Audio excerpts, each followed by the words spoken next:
Hey, my name's Hubwood and today we are going to compare a $500 budget gaming PC with a $1,500 gaming PC and compare the looks and performance of the graphics and if it makes sense to spend that much money on a gaming PC at all.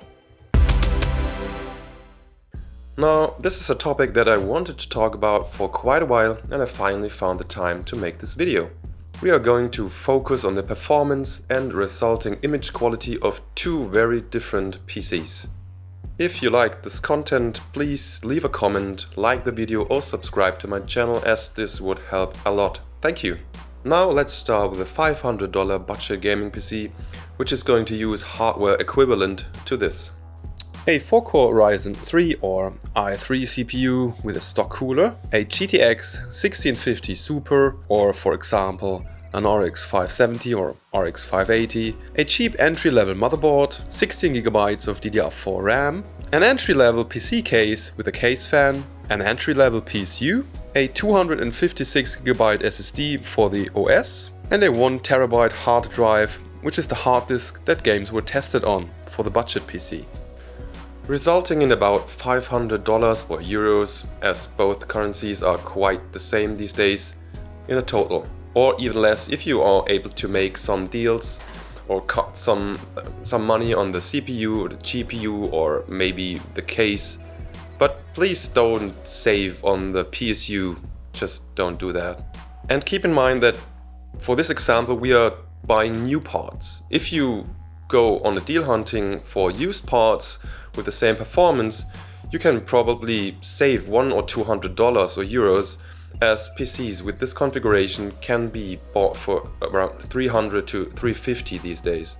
Now I don't actually have a system like that lying around, but my gaming PC with a 1060 right here is just about having exactly the same performance as the PC that I just mentioned.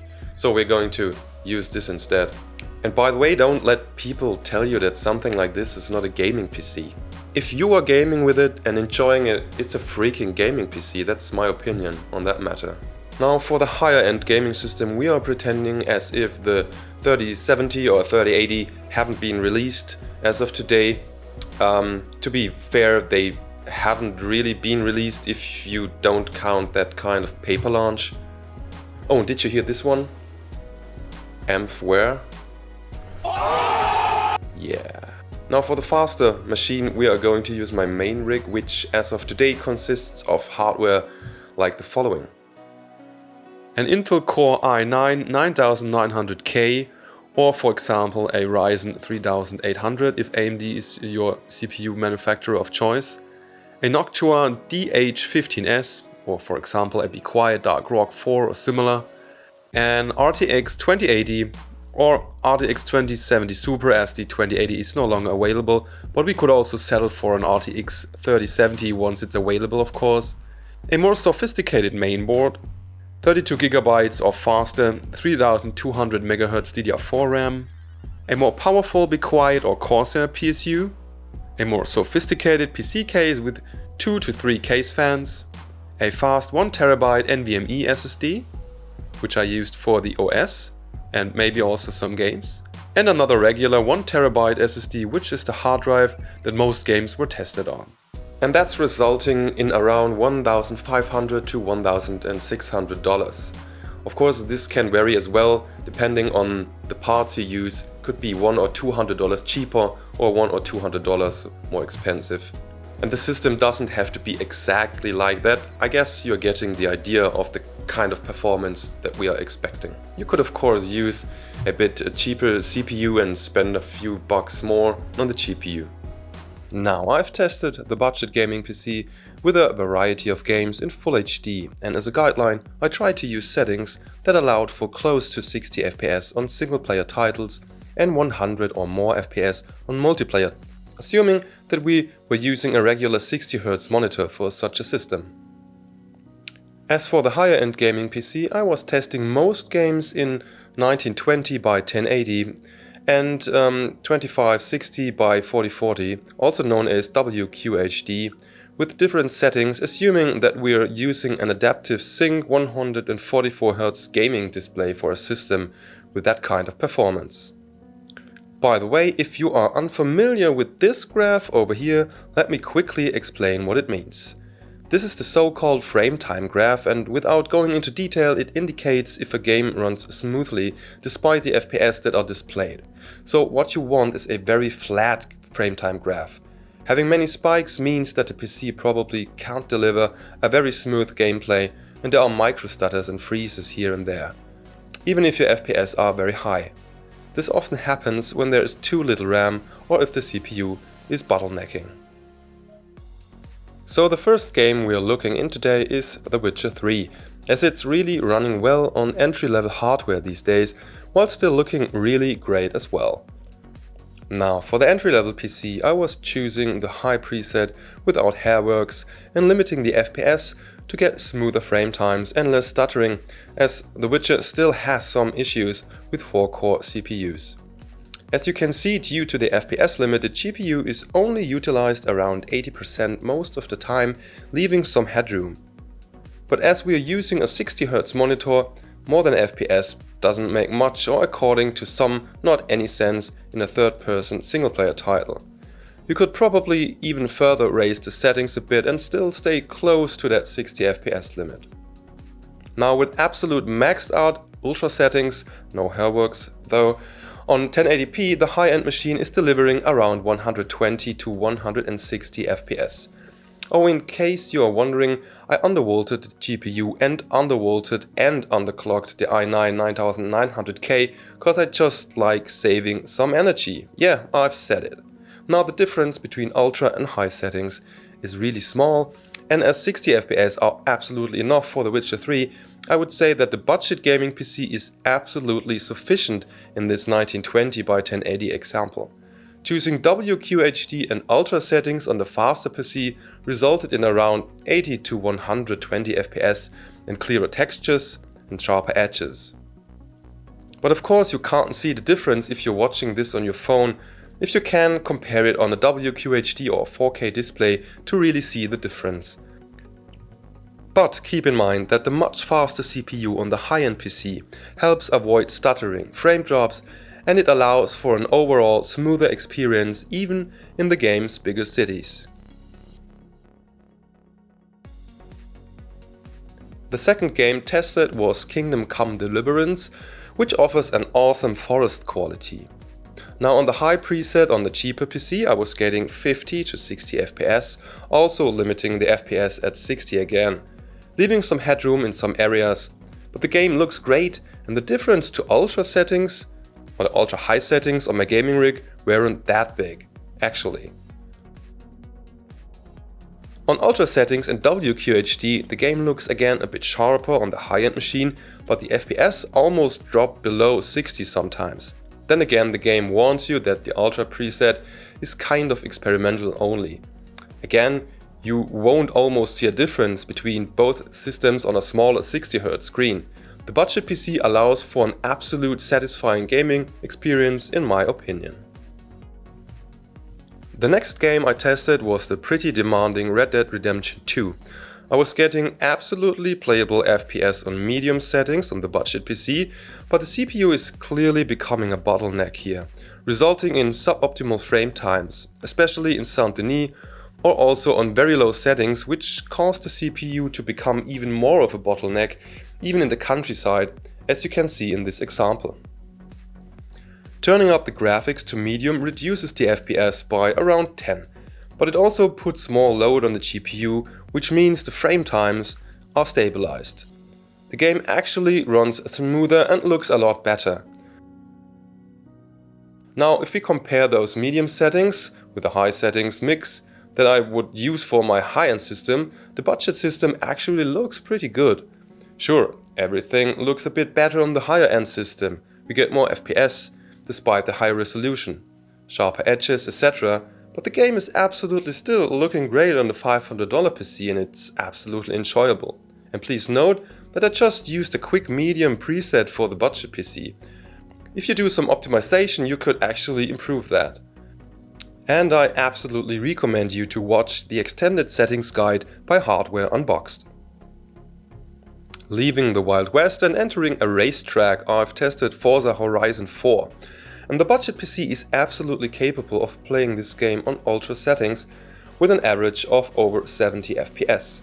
So the only thing the faster system could provide is more FPS or a higher resolution.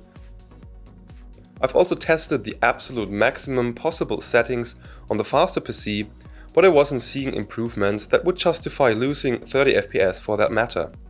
But to be fair, in a racing game you usually focus a lot on your driving and you really don't take a closer look at differences on your car's model, even though you might subconsciously notice differences like that. I was kinda surprised that the budget PC CPU was utilized nearly 100% all the time, even on ultra settings, but the game still ran very fluid without stuttering or frame time issues. Given that my laptop's i5 7300 HQ is probably a bit slower than a brand new i3 or Ryzen 3, this could in fact be better on a brand new $500 gaming system. Now the next game tested was Fortnite, and well, that has become quite a hard game to test, because the settings actually allow a huge span of performance and graphics adjusting options these days, now that RTX DLSS and ray tracing have been implemented. Now, Fortnite used to run really well on older PCs when it was released, but became a bit more demanding over the last couple of months, as many new features are implemented with every season, especially considering the CPU and RAM. I was using some very competitive settings for the budget PC, meaning all settings to very low except for the viewing distance, which was set to epic. That results in the CPU becoming a bottleneck, but it also allows for some very high FPS, which we really want in a game like Fortnite. Even on a regular 60Hz display, as with higher FPS the input lag or input latency is being reduced. This will result in screen tearing but a more responsive gameplay. Now the budget PC was able to get an average of around 120 to 140 FPS that way. The high-end PC on the other hand was crushing that result with over 320 FPS on average. But the difference between 150 and 300 FPS is not really noticeable for most people. That's really the top 1% of pro gamers we're talking about here. Now for the higher system, I've also tested WQHD with all epic settings, resulting in very playable 100 FPS on average, and the game really looks pretty polished these days on those settings. Well, and in my opinion the game is still playable with 100 FPS in a competitive esports kind of way, but sure, it's an arguable statement. And I've also tested the new implemented ray tracing on the high-end system, and it definitely looks amazing, but maxing out that option in WQHD results in basically unplayable 30 FPS on average. And however, also activating DLSS and using only lower ray tracing options resulted in an average of 65 FPS on the faster system. Yeah, it looks good, but if you compare that to the epic settings without ray tracing, it's again arguable if that performance hit is worth it. That's up to you. Now let's have a quick look at the last game I've tested comparing these two systems, Anno 1800. A very beautiful real-time strategy game, and as you will see, the game actually looks really nice on the budget PC. I was using the very high preset at 1080p on the budget PC and ultra settings at WQHD on the faster machine.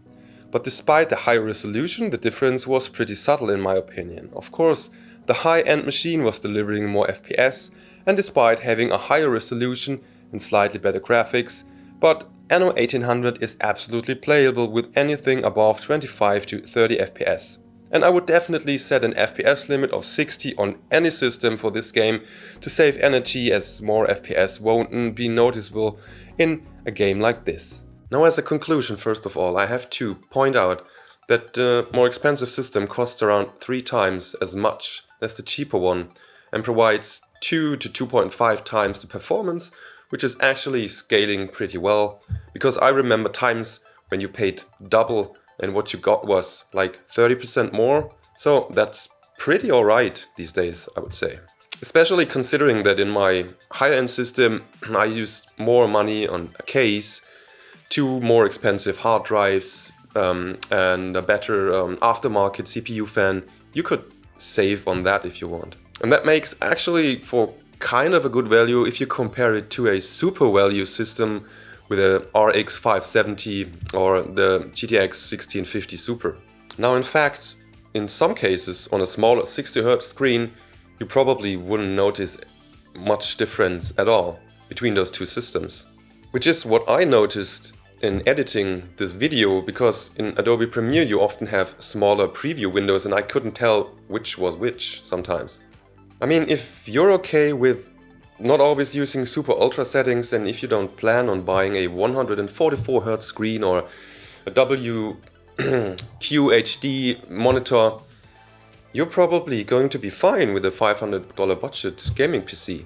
In fact, I gladly remember when I bought my first gaming capable laptop in around 2016, which had a NVIDIA 840M, which is really slow, but I was able to play The Witcher 3 on a campsite in France on holidays in front of my tent, and I was just so happy with the fact that I could enjoy this great game.